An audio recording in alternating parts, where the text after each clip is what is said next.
जय श्री हरि विष्णु मित्रों, जैसा कि आप सभी जानते हैं, इस जगत में ईश्वर ने अनेक प्रकार की योनियां बनाई हैं। उन्हीं योनियों में जीव जंतु भी शामिल हैं और अनेक प्रकार के कीड़े मकोड़े भी, जिनमें से कुछ बड़े जीव हैं और कुछ छोटे जीव हैं। और इनमें से कुछ ऐसे जीव हैं जिनको को दुष्ट मनुष्य मारकर खा जाते हैं। मित्रों, कुछ मनुष्यों के मन में यह प्रश्न अवश्य उठ रहा होगा कि भगवान ने जीवों को मारकर खाने के लिए बनाया है, क्या मांस खाना पुण्य है या पाप? आज की इस ज्ञान बातक वीडियो में हम आपको यही बताएंगे कि जीवों को मारकर खाने से पाप लगता है या नहीं। जैसे पशु पक्षी भेड़ बकरी गाय भैंस मुर्गा आदि समस्त प्राणियों का मांस खाने से मनुष्य को अपने जीवन के अंतिम दिनों में कौन से पाप भोगने पड़ते हैं। तो चलिए मित्रों, आज की इस वीडियो में जानते हैं कि जीव जंतुओं को मारकर खाना कितना सही है और कितना गलत, और ऐसा करने वालों को यमलोक में यमराज द्वारा कौन सी सजा मिलती है।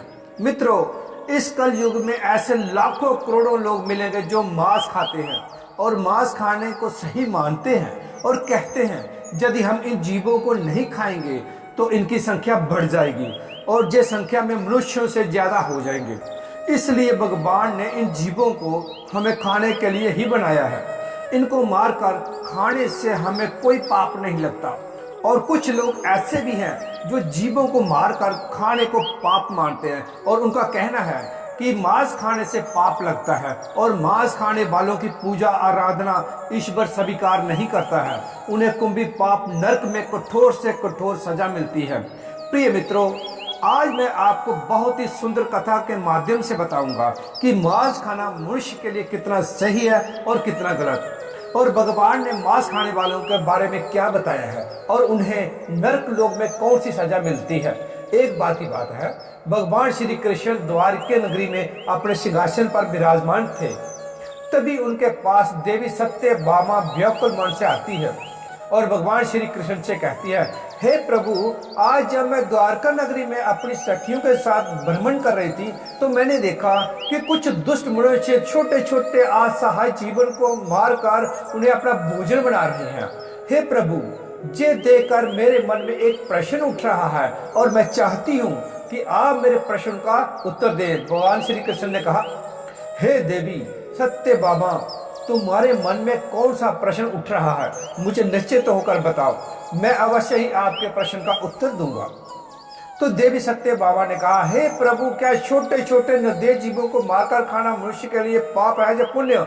तो भगवान श्री कृष्ण ने मुस्कुराते हुए बोला, हे देवी, मैं आपके इस प्रश्न का उत्तर एक पौराणिक कथा के माध्यम से देना चाहता हूँ। इस कथा को सुनकर तुम्हें पता चल जाएगा कि मांस खाना पाप है जब पुण्य। फिर देवी सत्यभामा उत्सुकता से बोली, तो आप कथा सुनाइए, मैं आपके मुख से कथा सुनने के लिए उत्सुक हूँ। मित्रों, भगवान श्री कृष्ण ने कहा, हे देवी सत्यभामा, प्राचीन काल में चंद्रपुर नाम का एक गांव था। उस गांव में एक धनवान व्यक्ति रहता था। उसके घर में धन की कोई कमी नहीं थी। एक दिन उसने तीर्थ यात्रा पर जाने की योजना बनाई। तीर्थ पर जाने से पहले उसने अपने घर में एक विशाल भंडारे का आयोजन किया और गांव के सभी लोगों को उस भंडारे में आमंत्रित किया। गांव के सभी लोग भंडारे में भोजन करने के लिए उसके यहाँ आए। मित्रों, उस धनवान व्यक्ति ने भंडारे में दो तरह के भोजन बनवाए थे, एक शाकाहारी भोजन और दूसरा मांसाहारी भोजन। मांसाहारी भोजन में बकरी मुर्गा मछली आदि बनवाया था और सभी गांव वालों को बकरी मुर्गा और मछली का मांस परोसा गया और गांव वालों ने बहुत स्वाद से खाया। और जो लोग मांस खाना पाप मानते थे उन्होंने शाकाहारी भोजन खाया। और सभी गांव वालों के भोजन के करने के बाद उस धनवान व्यक्ति ने जब देखा कि कुछ गांव वालों ने तो भोजन मांस मछली खा ली, परंतु कुछ लोगों ने इसको हाथ भी नहीं लगाया। और ये देखकर उस धनवान व्यक्ति सभी गांव वालों से एक जगह पर इकट्ठे किया और संबोधित करते हुए कहा, मेरे प्रिय ग्रामवासियों, मैंने आप सबको ये बताने के लिए एकत्रित किया है कि ये मांस मछलियाँ और छोटे जीवों को ईश्वर ने हम इंसानों को खाने के लिए ही बनाया है, ताकि हम उनको मार कर खा सकें। और ईश्वर ने अन्य भोजन के साथ साथ मनुष्य को खाने के लिए मछलियाँ और कई तरह के छोटे छोटे जीवों को जन्म दिया है। उस धनवान व्यक्ति की ये बात सुनकर सभा में बैठा एक 18 वर्षीय लड़के ने कहा, श्रीमान जी, आप गलत कह रहे हैं। उस नवयुवक लड़के की ये बात सुनकर वहां उपस्थित सभी गांव के लोग आश्चर्यचकित हो गए और उसकी तरफ देखने लगे। तभी उस धनी व्यक्ति ने कहा, बेटा तुम्हारे कहने का मतलब क्या है? तब उस लड़के ने बहुत ही सरल स्वभाव में कहा, श्रीमान जी, इस संसार में समस्त जीवों को परमात्मा ने बनाया है, लेकिन उनको मारकर खाने के लिए नहीं, बल्कि इनको अपना जीवन जीने के लिए। और ये छोटे छोटे जीव भी पृथ्वी पर रहने वाले मनुष्यों की तरह ही जन्म लेते हैं और मनुष्यों की तरह ही उनकी भी मृत्यु होती है। और जिस तरह हम मनुष्यों को चोट लगने पर पीड़ा होती है, उसी तरह उन्हें भी पीड़ा होती है। और इस संसार में कोई भी प्राणी किसी अन्य प्राणी से श्रेष्ठ नहीं है, बल्कि सभी जीव जंतु और मनुष्य समान हैं। और वो अलग बात है कि ईश्वर की कृपा से मनुष्य की बुद्धि ज्यादा विकसित है और जीव जंतुओं की कम। लेकिन इसका मतलब ये नहीं कि आप ज्यादा शक्तिशाली हैं तो अपने से कम शक्तिशाली वाले जीवों को मारकर उन्हें अपना भोजन बनाएंगे। श्रीमान जी, ये कहना गलत है कि ईश्वर ने छोटे जीवों को हमें खाने के लिए बनाया है। हम अपने स्वाद के लिए और अपनी जीविका के लिए और भी कई चीजें खाकर अपना पेट भर सकते हैं। ईश्वर ने हमें जीव जंतुओं से अधिक बुद्धि दी है। इसका मतलब यह नहीं कि हम अपने शरीर के पोषण के लिए किसी को भी मार कर खा सकते हैं।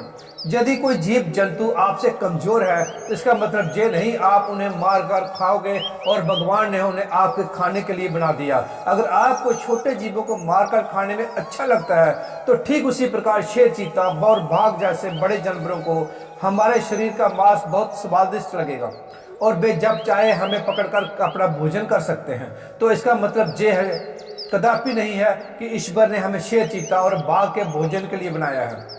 यदि आप ऐसा मानते हैं कि मुर्गा, मछली, भेड़, बकरी को भगवान ने हमारे भोजन के लिए बनाया है, तो फिर शेर, चीता, बाघ से अपनी रक्षा क्यों करते हो? भगवान ने आपको भी तो उनके भोजन के लिए बनाया है, तो आप शेर, चीता और बाघ जैसे जानवरों को खुद से क्यों बचाते हो? आगे वो लड़का उस धनवान व्यक्ति से कहता है, हे श्रीमान, जिस प्रकार आपको अपना शरीर प्यारा है, आपको अपनी जान प्यारी है, उसी तरह सभी प्राणियों को अपनी अपनी जान प्यारी होती है और अपना शरीर प्यारा होता है। चाहे वो छोटा जीव हो या बड़ा मनुष्य, अपने आप को सभी जीवों से श्रेष्ठ समझता है। परंतु वास्तव में जे मनुष्य कभी कभी मूर्खों वाले काम करता है, जे दुष्ट मनुष्य अपने से छोटे जीवों को मारकर खाते हैं। मित्रों, इस तरह से उस नवयुवक लड़के की बात सुनकर उस धनवान व्यक्ति का मुंह बंद हो गया और वह सभा के सामने बहुत लज्जित हुआ और गांव के सभी लोग इन बातों से सहमत हो गए। और फिर भगवान श्री कृष्ण ने देवी सत्यभामा से कहा, देवी, मैं तुम्हें भगवान शिव जी का एक और उपदेश सुनाता हूँ। इस उपदेश को स्वयं भगवान शिव जी ने माता पार्वती को सुनाया था। हे देवी, इस उपदेश को सुनने के बाद आपको पता चल जाएगा कि मांस खाना पाप है जब पुण्य। देवी सत्यभामा ने कहा, सुनाइए प्रभु, इस कथा को पूरा मन लगकर सुनो, नहीं तो कथा आपकी समझ में नहीं आएगी। क्योंकि आधी अधूरी कथा सुनने वाले लोग ही मांस, मछली और छोटे जीवों को मारकर खाते हैं।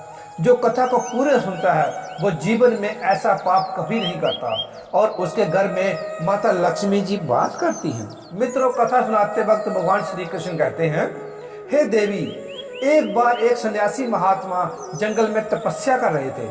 तभी उनके पास एक छोटा सा मृग तेजी से भागकर आया और उनके पीछे छुप गया। वो हिरण बहुत भयभीत था। उस भयभीत हिरण को देखकर सन्यासी महात्मा की तपस्या भंग हो गई और उन्होंने गुस्से में उस हिरण से पूछा, हे मृग, तुम इतने डरे हुए क्यों हो? तुम्हें क्या परेशानी है और किसके डर से तुम मेरे पीछे छुपे हुए हो? मित्रों, वो सन्यासी महात्मा उस हिरण से जब पूछ ही रहे थे, तो तभी वहां पर एक शिकारी आ पहुंचा जिसके हाथ में धनुष और बाण थे। वह शिकारी महात्मा से कहने लगा, हे सन्यासी, इस हिरण को मुझे दे दो। मैंने इस हिरण को अपना शिकार बनाने के लिए पीछा काफी दूर से किया है, इसलिए इस हिरण पर मेरा अधिकार है और ये मेरा शिकार है। मैं इसे मारकर अपना भोजन बनाऊंगा। व्याध की ये बात सुनकर सन्यासी महात्मा उस पर हंसने लगे और बोले, अरे मूर्ख, तुझे इतना भी पता नहीं कि संसार में किसी भी जीव पर किसी का अधिकार नहीं होता। हर प्राणी पर केवल अपना अधिकार होता है। फिर शिकारी कहता है, नहीं, इस हिरण पर मेरा अधिकार है और मैं इसका शिकार करके इसको मार करके खाऊंगा। तब सन्यासी महात्मा शिकारी से कहते हैं किसी प्राणी को मारकर खाने का अधिकार तुम्हें किसने दिया? और इसको मारने का अधिकार तो उसको भी नहीं है जिसने इसको जन्म दिया। और किसी भी जीव को मारना पाप है। क्या तुम इस बात को नहीं मानते? तब शिकारी कहता है, ए सन्यासी, किसी जीव के मांस का भोजन करना पाप नहीं, और जीवों को मारकर मैं उन्हें इस जीवन से मुक्त करता हूँ। फिर ऐसा करना पाप कैसे हो सकता है? ये तो उनके लिए सौभाग्य की बात है। और वैसे भी यदि मैं नहीं खाऊंगा तो कोई ना कोई तो इसे खाएगा ही। और अगर जीवों को मारना पाप है तो राजा महाराजा इनके शिकार क्यों करते हैं? क्या उन्हें मारते समय पाप नहीं लगता? व्याध की ये बात सुनकर वह सन्यासी महात्मा समझ गए कि इसकी बुद्धि शिकार करते करते और मांस खाते खाते मंद पड़ गई है और इसे पाप और पुण्य का ज्ञान नहीं है। तब वह सन्यासी महात्मा उस शिकारी को एक कहानी सुनाते कहते हैं, हे वत्स, इस कहानी को ध्यान से सुनना कि लोग जीवों का शिकार क्यों करते हैं और मांस क्यों खाते हैं, और इसे खाने से हमें कौन सा पाप भुगतना पड़ता है। तब कहानी सुनाते हुए सन्यासी महात्मा कहते हैं, हे व्याध, एक बार अंग देश में भयंकर अकाल पड़ गया था। लोगों की फसलें पूरी तरह से नष्ट हो गई थी। वहां के लोग भोजन की तलाश में इधर उधर भटकने लगे और लोग भूख से मरने लगे। अपनी प्रजा की ये दशा देखकर वहां के राजा को इस बात की बहुत चिंता हुई कि लोग भूख से मर रहे हैं और वो उनके लिए कुछ भी नहीं कर पा रहे हैं। तभी उस राजा ने एक सभा बुलाई और अपने मंत्री से पूछा कि लोगों को इस भोजन के अकाल से और भूखमरी से कैसे बचाया जाए। राजा की बात सुनकर सभा में उपस्थित सभी मंत्री महामंत्री सोच पे पड़ गए कि इसका उपाय क्या है। तब उस सभा में एक मांस खाने वाला व्यक्ति बैठा था। उसने सोचा कि मांस को भोजन में शामिल करने से अच्छा मौका है। यदि राजा की अनुमति मिल गई तो हम खुलेआम जीवों को मारकर अपना भोजन बना सकेंगे और मनमानी कर पाएंगे, कोई रोक टोक भी नहीं रहेगी। उसने राजा को सुझाव देते हुए कहा, महाराज, इस भूखमरी से बचने का एक विकल्प है। क्यों न हम जीवों को मारकर उनका मांस खाएं, और इससे भूखमरी का संकट भी दूर हो जाएगा और भोजन का अकाल भी खत्म हो जाएगा। इसमें धन भी खर्च नहीं होगा और हमारा पेट भी भर जाएगा। सभा में बैठे सभी लोगों को ये बात सही लगी और सबने बोला, महाराज, भूखमरी से बचने का यही एकमात्र विकल्प है। लेकिन राजा के महामंत्री उस व्यक्ति की ये बात बिल्कुल सही नहीं लगी। वो सभा में चुपचाप बैठा रहा। तब राजा ने पूछा, महामंत्री जी, आप चुप क्यों बैठे हैं? तब महामंत्री ने कहा, महाराज, जीवों को मारकर खाना सही नहीं है और मैं अपनी राय आपको कल दूंगा। और रात होते ही महामंत्री जी उस व्यक्ति के घर गए जिसने मांस खाने की बात कही थी। और मंत्री ने उस व्यक्ति से कहा, भाई, तो आज शाम को अचानक से महाराज की तबीयत बहुत खराब हो गई। और वैद्य ने कहा, यदि राजा को किसी मोटे ताजे हष्ट पुष्ट इंसान का थोड़ा सा मांस खाने को मिल जाए तो वो पूरी तरह से ठीक हो जाएंगे। और तुम मुझे हष्ट पुष्ट और मोटे ताजे दिख रहे हो, इसलिए मैं आपका मांस लेने आया हूँ। और मुझे विश्वास है कि आप राजा को बचाने के लिए हमें अपना मांस जरूर देंगे। यदि तुम हमें अपने शरीर से थोड़ा सा मांस दे दोगे तो महाराज ठीक हो जाएंगे। इसके बदले महाराज तुम्हें बहुत सारा धन देने के लिए तैयार है। महामंत्री की ये बात सुनकर वह आदमी बहुत डर गया और वह भागता हुआ अपने घर के अंदर गया और घर से बहुत सारी स्वर्ण मुद्राएं लाकर महामंत्री को दे दी और कहा, महामंत्री जी, आप मेरे शरीर के मांस के बदले ये स्वर्ण मुद्राएं ले लीजिए और इन स्वर्ण मुद्राओं से किसी और का मांस खरीद लीजिए। फिर महामंत्री बोले, नहीं भाई, राजा ने आपका ही मांस लाने को कहा है क्योंकि आप बहुत हष्ट पुष्ट हैं और थोड़ा सा मांस देने से आपका कुछ नहीं बिगड़ेगा और राजा की जान भी बच जाएगी। और इसके बदले महाराज तुम्हें राज के सलाहकार के पद पर नियुक्त कर देंगे। ये सुनकर वे व्यक्ति महामंत्री के पैर पकड़कर बोला, मंत्री जी, मुझे माफ कर दो, मैं अपने शरीर का मांस नहीं दे सकता। इतना कहकर वो वहां से भागने लगा। मंत्री ने कहा, तुमको जहां से भागने की कोई जरूरत नहीं है। यदि तुमको अपना मांस नहीं देना है तो मत दो, मैं तुम्हारी जय स्वर्ण मुद्राएं लेकर जा रहा हूँ। इतना कहकर महामंत्री वहां से चले गए। इसी प्रकार एक एक करके महामंत्री नगर के सभी घरों में गए और सबसे इसी तरह अपने शरीर से थोड़ा मांस देने का आग्रह किया। लेकिन सबने मांस के बदले अपने अपने घर से लाकर स्वर्ण मुद्राएं दे दी।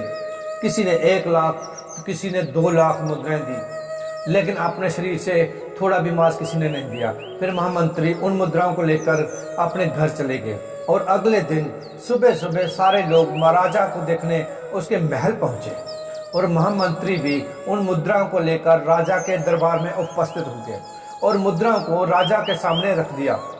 इतना सारा धन देकर राजा बोले, महामंत्री जी, आप इतना सारा धन कहाँ से लाए हो? तब महामंत्री ने राजा को मांस वाली पूरी बात बताई और कहा, महाराज, मैं इन लोगों के घर गया था। मैंने इनसे झूठ बोलते हुए कहा कि महाराज की तबीयत बहुत खराब हो गई है और उन्हें थोड़े से मांस की जरूरत है, और इस तरह से सबके घर गया।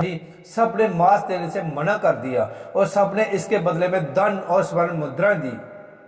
फिर महामंत्री ने कहा, महाराज, अब आप भी इस बात का निर्णय लीजिए कि इन लोगों ने अपने शरीर का मांस देने से मना कर दिया और बदले इतना सारा धन दिया है, और यही लोग कल सभा में बोल रहे थे कि हम जीवों को मारकर उनका मांस खाकर भुखमरी से बच सकते हैं। आगे वो मंत्री कहता है, हे महाराज, जब इन मनुष्यों को अपने शरीर से थोड़ा सा मांस देने में इतनी तकलीफ होती है, तो सोचिए उन जीवों पर क्या बीती होगी जिन्होंने निर्दयी होकर मार देते हैं। महामंत्री की इस बात को सुनकर राजा को ये बात समझ आ गई कि जिसमें जीवों को मारकर नहीं खाना चाहिए। इस प्रकार वो सन्यासी महात्मा ने उस व्याध से कहा, हे व्याध, ये कहानी सुनकर तुमको समझ आ गया होगा कि अपना शरीर सबको प्रिय होता है, चाहे वो मनुष्य हो या कोई जीव हो। इस संसार में सबके प्राण उतने ही मूल्यवान होते हैं जितने कि आपके हैं। इसलिए हमें किसी को मारकर नहीं खाना चाहिए, क्योंकि यदि मनुष्य को चोट पहुंचाता है तो उसे बहुत दर्द होता है, परंतु ये दुष्ट मनुष्य अन्य जीवों को मारते समय एक पल भी नहीं सोचता और उन निर्दोष जीवों को बड़ी बेरहमी से मार देता है। हे व्याध, जिस तरह तुम इस हिरण को मारने के लिए इसका पीछा कर रहे हो, यदि इसी तरह कोई तुमको अपना शिकार बना दे और तुमको मार कर खा जाए तो कैसा होगा? जिस दिन तुम्हारा शिकार कोई बड़ा जानवर करेगा, उस दिन तुम्हें दूसरों की जिंदगी की कीमत समझ में आ जाएगी। मित्रों, सन्यासी महात्मा की यह बात सुनकर उस शिकारी की आंखों में आंसू आ गए और बोला, हे महात्मा, मुझे क्षमा करें। आज मैं आपको वचन देता हूं कि आज से मैं कभी जीवों को नहीं मारूंगा और मैं मांस खाना छोड़ दूंगा। मित्रों, इस प्रकार से भगवान श्री कृष्ण ने देवी सत्यभामा को मनुष्य के जीवन की कड़वी सच्चाई बताई। प्रिय मित्रों, मैं जगत के संचालक भगवान श्री हरि विष्णु से हाथ जोड़कर ये प्रार्थना करता हूँ कि संसार में मांस खाने वाले की व्यक्तियों की मानसिकता को बढ़े, क्योंकि कुछ लोगों को अभी भी लगता है कि मांस खाना पाप नहीं है। वे सोचते हैं कि मैं तो खरीद कर खाता हूँ, इसलिए मुझे पाप नहीं लगेगा। पर ऐसा नहीं है, पाप सबको लगता है, चाहे आप खरीद को खाएं या आप जीवों को मार कर खाएं। इसलिए हमें मांस नहीं खाना चाहिए, क्योंकि मांस खाने वाले व्यक्ति की प्रार्थना ईश्वर स्वीकार नहीं करते हैं।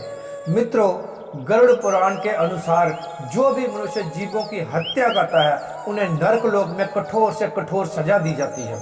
मित्रों, आशा करते हैं आपको ये ज्ञानवर्धक कथा अच्छी लगी होगी। आप एक बार सच्ची श्रद्धा से कमेंट बॉक्स में जय श्री कृष्णा, जय भोलेनाथ अवश्य लिखें। मित्रों, वीडियो देखने के लिए आप सबका धन्यवाद।